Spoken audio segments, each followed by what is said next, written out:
محمود قریشی صاحب کی بہو بین قریشی صاحب کی اہلیہ، ان کو جس طرح سے ان کی گھر کی دہلیز سے اغوا کیا گیا، مسلح افراد نے گاڑی کے شیشے توڑے، ان کو بندوقوں کے سائے تلے ایک نامعلوم گاڑی میں بٹھایا اور اس کے بعد 4 گھنٹے وہ مبہوس رہیں۔ ہم سب جو ان کے گھر پہنچے، ان کے والدین، ان کے دیگر اہل خانہ، ان کے ساتھ وہ 4 گھنٹے کیسے گزرے، یہ ایک ایسا ثانیہ ہے جو بیان کرنا ممکن نہیں ہے۔ آپ خود سوچئے، آپ کی بیٹی 4 گھنٹوں کے لیے نہیں، آپ کو کیا معلوم کہ وہ کہاں گئی، کون لے گیا، وہ 4 گھنٹوں بعد واپس آئے گی، 40 گھنٹوں بعد واپس آئے گی یا واپس نہیں آئے گی، کچھ کسی کو خبر نہیں تھی۔ ایک تاریک رات تھی اور ایک خاموشی تھی، جبر کی خاموشی۔ تو یہ ثانیہ صرف شاہ محمود قریشی صاحب کی بہو کے ساتھ نہیں ہوا، اس ثانیہ نے ہمیں یاد دلایا اس فسطائیت کا، اس بے شرمی کا جو پچھلے 2 سال سے اس ملک میں برپا ہے۔ دیکھیے، میں نے لاہور کے ایک حلقے سے الیکشن لڑا، صاحبزادہ صاحب نے بھی الیکشن لڑا فیصل آباد سے۔ ہم گواہ ہیں اس بربریت کے جو آپ سب نے، ہماری بہنوں نے، ہمارے بھائیوں نے صحیح ہے پچھلے 2 سالوں میں۔ وہ سمن آباد ہو، وہ اچھرا ہو، جس گلی میں گیا میں نے یہی خبر سنی، یہی میں نے دکھ کی داستان سنی۔ کسی کی عزت محفوظ نہیں رہی، کوئی گھر محفوظ نہیں رہا، گھروں میں دندناتے لوگ آئے ہیں، وہ بچیاں ہوں، وہ بچے ہوں، وہ مائیں ہوں، وہ بہنیں ہوں، وہ بیویاں ہوں، سب پہ ہاتھ پڑا ہے۔ سعد اللہ بلوچ کی اہلیہ اور بیٹی کے ساتھ جو ہوا وہ واقعہ پرانا نہیں ہے۔ کل رات ہم نے دیکھا پورے ملک میں، خیبر پختونخوا میں لوگوں کو اغوا کیا گیا، ریاض فتحانہ کے بیٹے کو اغوا کیا گیا، ڈاکٹر زرکا کے خاندان پہ ہاتھ ڈالا گیا۔ تو یہ طریقہ ہے آئینی ترمیم کرنے کا۔ دیکھیں، میں آج آپ سے بطور ایک شہری، بطور ایک انسان مخاطب ہوں، اور آپ کو میں بطور انسان دعوت دیتا ہوں فکر کی، غور کی، کہ ہم کہاں کھڑے ہیں، یہ ملک کہاں کھڑا ہے۔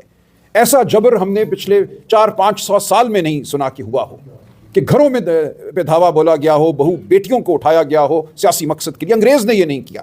1860 میں جو انگریز نے قانون بنائے، جو ضابطۂ فوجداری بنایا، اس میں لکھ دیا کہ گھر میں داخل نہیں ہوگا کوئی، بہو بیٹیوں کو، خواتین کو طلب نہیں کیا جائے گا تھانے میں۔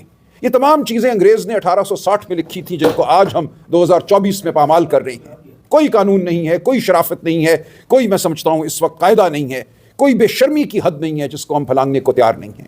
اور کہا یہ گیا اس بچی کو، میں موجود تھا جب وہ بازیاب ہوئی، جب وہ واپس آئی، اس کی تمام بات کل رات میں نے سنی شاہ محمود صاحب کی بہو کی۔ اس نے کہا مجھے ایک ہی بات کہی گئی، بدتمیزی نہیں کی گئی اس کے ساتھ۔ 4 گھنٹے اس کو نہیں پتا تھا کہ اس کے ساتھ کیا ہونا ہے، وہ ایک بند کمرے میں تھی، باہر بندوقیں تھامے لوگ کھڑے تھے۔ وہ کہتی ہے مجھ سے جو بات کی گئی، ایک صاحب اندر آئے اور انگریزی میں مجھ سے بات کی انہوں نے کہا یہ جو ہم نے آپ کو اٹھایا ہے، یہ اس ملک کی معاشی ترقی کے لیے ضروری ہے۔ یہ ہم ایک سگنل دے رہے ہیں کہ ہم اس ملک میں معاشی ترقی کے لیے ہر قدم اٹھانے کو تیار ہیں۔ یہ وہ قدم ہے جو آپ اٹھائیں گے معاشی ترقی کے لیے؟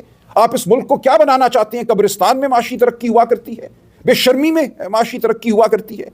یہ وہ لوگ ہیں جو آج اس ملک پر قابض ہیں، جو یہ سمجھتے ہیں کہ وہ اس ملک میں معاشی ترقی برپا کریں گے جبر کے ذریعے۔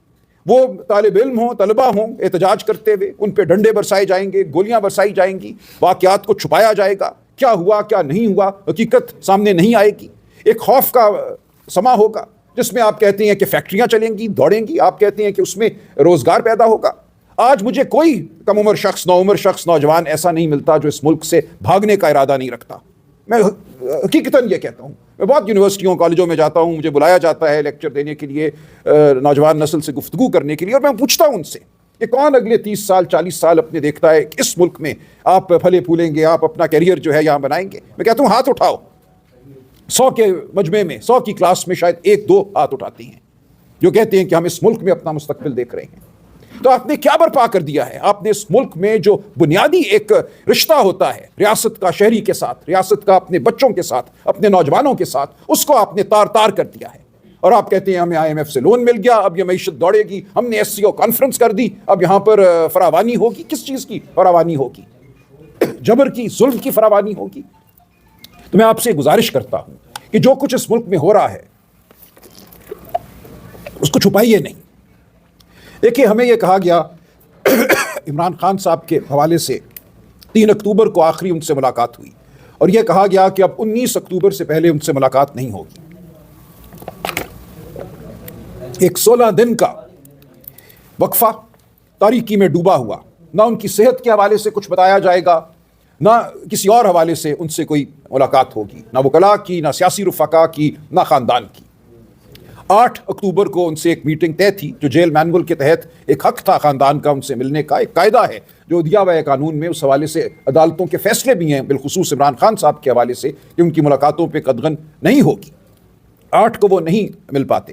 ان کی میٹنگ جو طے شدہ تھی اس کو منسوخ کر دیا جاتا ہے.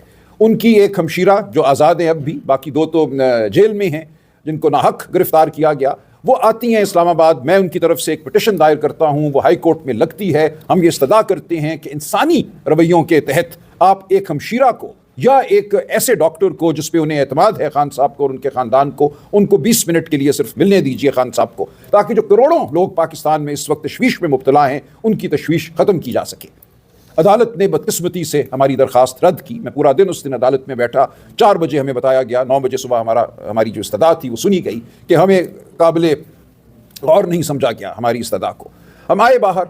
ہماری پولیٹیکل کمیٹی نے ایک ہنگامی اجلاس کیا. اس میں ہم نے یہ فیصلہ کیا کہ اب ہمیں احتجاج کرنا ہے. ہم قانونی راستہ اپنا چکے، کوئی اور آگے ہمیں راستہ نظر نہیں آتا. ہم عمران خان صاحب کو 16 دن ان کے رحم و کرم پر نہیں چھوڑ سکتے. ہم سب تشویش میں مبتلا تھے. خان صاحب کے حوالے سے، ان کی صحت کے حوالے سے ان کی فکر تھی ہمیں. تو ہم نے یہ فیصلہ کیا 11 تاریخ کی شام کہ ہم 15 تاریخ کو اسلام آباد میں ایک احتجاج کریں گے. اب اس کے بعد کیا ہوا؟ بہت سوال اٹھے ہیں. میں سمجھتا ہوں ہمیں جواب دینا چاہیے ان سوالات کا. ایک بیانیہ ہے سوشل میڈیا پہ، یوٹیوب پہ وہ قائم کیا گیا. ہم پہ غداری کا الزام لگایا گیا، ہم پہ بزدلی کا الزام لگایا گیا. تو اب میں سمجھتا ہوں ضروری ہے کہ ان تمام الزامات کو دیکھا جائے، کس حد تک ان الزامات میں صداقت ہے اور کس حد تک معاملہ کچھ اور تھا. ہوا اس طرح سے، میں آپ سے عرض کرتا ہوں بطور سیکرٹری جنرل، جب 11 تاریخ کی شام یہ فیصلہ ہو گیا کہ 15 کو ہم نے آنا ہے اسلام آباد اپنا احتجاج ریکارڈ کرنے، پرامن احتجاج ریکارڈ کرنے. ہم نے کبھی توڑ پھوڑ نہیں کی. خان صاحب کی پوری سیاست اس چیز کی گواہ ہے کہ ہم نے تخریب کی سیاست نہیں کی. سڑک پہ آنا ہمارا بنیادی حق ہے. اس حق کو اب اس رجیم نے اس دور میں ایک جرم سمجھ لیا گیا ہے. اور یہ ہمارے حوالے سے نہیں، جو بچوں کے ساتھ ہو رہا ہے، جو اس وقت پنجاب میں اور پورے پاکستان میں اس وقت جو ایک تشویش کی لہر ہے، جو ہمارے بچے سڑکوں پر آ رہے ہیں، جو ان کے ساتھ سلوک کیا جا رہا ہے، ان کو مجرم سمجھا جا رہا ہے. یہ نہیں ہے مجرم. انگریز بھی اس کا حق دیتا تھا.